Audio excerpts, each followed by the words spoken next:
Greetings, ladies and gentlemen, and welcome to this latest edition of Tales from Outer Space. I hope you enjoy. Story number 1, By the Light of Iron Stars, written by the Stabby Brit. In the age of myth, the void was full of light. Stars burned across the heavens, radiant and wondrous, blasting energy out in all directions. You could power the entire universe for 1,000 years off of 1 pictosecond's worth of output of even the smallest shiner. And they beamed all that power out into nothing for 1 trillion years. What a waste. The people who lived in the light existed not on worlds as ours are, but on planets. Spheres of raw material that orbited the burning stars. They were trapped there, trapped and waiting to die. The shining stars did not burn forever, and in their death throes they would burn up and consume the planets. 1,000 races died that way, burned alive by their stars. It was humanity who was the first to escape. It is said that they built ships with great solar sails, tens of thousands of miles across, and rode the light of their star out into the galaxy. They found us all trapped in our little worlds and pulled us aboard. These sailing ships were ill-suited to their purpose. I made it sound swift, but in reality it took many thousands of years for each ship to reach its destination. Generations lived and died without ever seeing a harbor. We questioned the wisdom and the purpose of it. We doubted other races existed, even though we were living aboard alien vessels. Humanity, once again, put their minds to the task. The stars were the answer. The sailing ships caught their light to drive them on and slow them down. But it was a crude and slow affair. Mankind fixed us. They built the focuses. All the power of a star harnessed and directed. Now a ship could be driven up to the speed of a fraction of the time, and so long as there was a focus at the other end, brought to a halt just as rapidly. Now, it was the work of a single generation to sail from one race's domain to another. Not ideal, but better. They were not idle, the minds of man. Even a generational flight was too much for them. They began to seek out special stars called black holes, stars that did not shine. No, not like ours. These were the eaters of energy, stars that stole the light and heat of their neighbors. Black holes, if the myths are true, could even swallow time itself. They found them and fed them, building them up so much that they began to eat reality. And humanity steered these hungry monsters to gnaw out tunnels through blink of an eye. These black gates became the center of existence. The focus is now turned to siphoning light to the lightless stars, both to power them and to give them that comforting illumination to the peoples who had been forced to otherwise give up their radiance. But stars die. The focuses were lost, either because the stars grew hungry and devoured them, or were consumed in kind by humanity's great engines. The galaxy has not shone for an age. Such waste of power was unthinkable, but it was becoming clear that it would not shine even if all the great works were unmade. This was the end of the age of myth, and many believed it would be the end of everything. But not humanity. Ever wise, ever resourceful, they had a way to outlive the light. Their plan sounded like madness. They were to feed the black holes. All of creation was to be consumed, save that which was essential for survival. All the dead suns, all the cold planets, every derelict ship or station, every stray atom of dust, all of it was to be devoured. Black holes were hungry, but even they gave something back.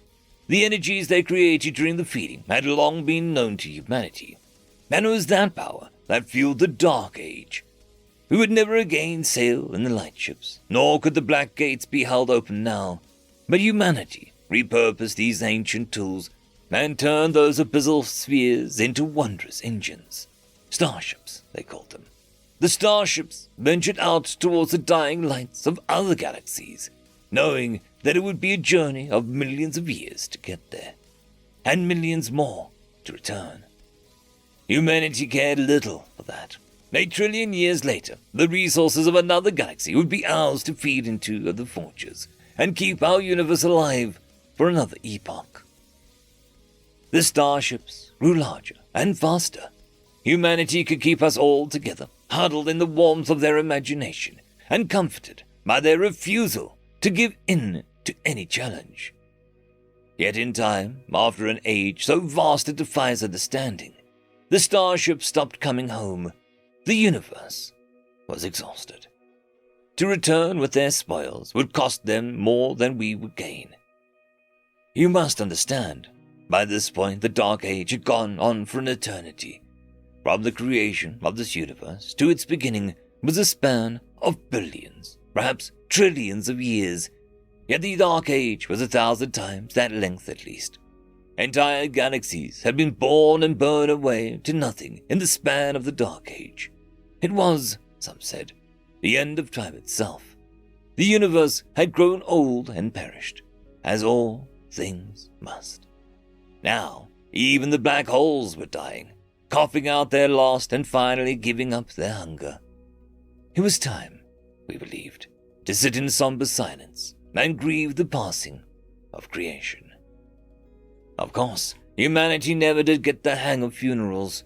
The black holes left behind corpses, and in those dead spheres that we now use for our sustenance, stars shone because they compressed hydrogen into helium. When they had no hydrogen, they crushed helium into other materials, iron being the most common. Black holes, it turned out, were no different. They had spent eternity crushing down the universe, and over trillions of years they'd been bleeding the universe back to us. Now, at the end, all that remained was their hearts of iron. An Iron Age began, and it began because humanity, in their madness, discovered that even iron stars can shine. They have but the tiniest fraction of the energy of their ancient ancestors, so little that the mythic lightships would have taken all of history to reach walking space if iron light was all they had.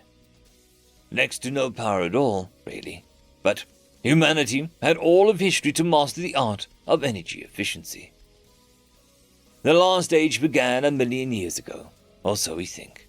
Truth be told, it's rather difficult to accurately measure the passage of time, and our distant ancestors would surely think that this is the end of everything.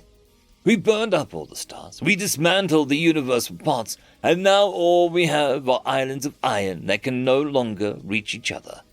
And even speaking takes longer than the intergenerational sailing ships that first united us. We are alone, in the cold, in the dark, and surely there is nothing left for us but to watch the iron stars twinkle until they, like everything else, twinkle no more. But by the light of these iron stars, humanity dreams of a future. They escaped the death of their world. They outsmarted the death of the stars. They found a way to outlive the universe itself. Something tells me, when the iron stars finally die, humanity won't go with them. End of story. Story number 2. The Iron Duke, written by Ice Cream and Wine. On the bridge of the Earth frigate Wellington, David Foreman jerked back to consciousness and regretted it immediately. Damn! I hurt all over, he thought. He took a quick look at his surroundings. Shredded bodies, twisted metal, escaping gas and the smell of smoke, and tasted the metallic tang of blood in the air. Crap, he said as he remembered what happened prior to his blackout. He attempted to get to the control console, but was stopped by the fact that he was still strapped into his shock harness. Looking around, it was more than likely that this fact had saved his life. Disengaging himself, he staggered to the console, or what was left of it. The comms panel was still active, and he keyed in the inquiry. They're dead, Dave, came the voice of Venda, the ship's AI. Who's dead? Said David. All of them. They're all dead, Dave. You are the only member of the ship's roster still alive, said Wender. Give me a sit-rep, Wend, said David. Primary weapons offline, missiles expended, railguns destroyed, said Wender. Not good, thought Dave. Can we jump? We can initiate jump, but we would explode approximately 6 seconds after this end of the initiation sequence. No weapons, no engines. Feck this for a game of soldiers, thought David. What happened to the fleet, and what about the Brillic fleet? Inquired Dave. Both sides are down to one ship, us and the carrier currently flooding our view screen, said Wender. Our 78 ships took down their 280-odd ships. Not bad. Not bad at all, said Dave. State of enemy carrier? Some damage, but still spaceworthy. Currently spooting their engines, said Wender. How long until their engines are ready? Said Dave. Scans indicate that they will be functional in approximately 9 minutes, said Wender. Why are we still here then? Said Dave. We are currently at the stern of their vessel. They cannot bring any of their undamaged weapons to bear, said Wender. Ramming them is not an option then? Asked David. Engines are offline. All we have are attitude thrusters, said Wender. We have nothing that can hurt them, said Dave. We have 11-point defense lasers, which are currently firing on a damaged section of their hull. If we had another 2 weeks, we could scratch their paint. If they have any, said Wender. As we aren't going anywhere, if we initiated jump, how badly would we be damaged them? Nowhere near enough, said Wender. Bollocks, thought David. A thought struck him. Can the attitude thrusters move us towards their engines? Yes, it can be done, said Wender. Do it, and also get 9 of the point defense lasers to fire in random directions, said David. Simulating loss of fire control, said Wender. What would be the point of that? If they think that we're losing control, they may not take us as seriously as they should, stated Dave. They took us seriously enough to board us, said Wender. Crap. How many and how long do we have? Asked David. Too many, and about 6 minutes before they cut through the bulkhead. How long for us to get to their engines? Asked Dave. Can we get into the engine housing? We are there now, and yes, we can. We are small enough. Get us as far in as we can, said David. How long until initiate jump? Asked David. 3 minutes, replied Wender. Cutting it close, but should be doable, thought David. Initiate jump, said David. Jump initiated, said Wender. What damage will we do to their engines? Said David. The engines will be destroyed, and it is possible that resulting explosion will break the back of the ship, said Wender. We'll never know, said David. 2 minutes, said Wender. Apropos of their situation, David asked, Do you have any thoughts of an afterlife? I'm a machine. Machines don't have afterlives, said Wender. Really? Said David. Access all TV archives Red Dwarf in the 1980s. A few seconds passed. Cynic in heaven, that's ridiculous, said Wender. You never heard of it, said David. Based on your responses, I thought you might have. No mind, I believe in it for you. 1 minute, said Wender. David coughed and wiped the blood off his face. His fingers traced the blood trail up his head, and as he ran his fingers through his hair, a thought of his childhood struck him, and he started to laugh hysterically. My foot in your ass, he screamed, and then his world turned white. End of story. I would quickly like to thank the T5 channel members and Patreons. Caspar Arnholtz, Cam Maxwell, Barky, Lord Azrakal, It's Difficult to Pronounce, Dragzoon WRE, Holly's Sister, Arcadian. Thank you very much.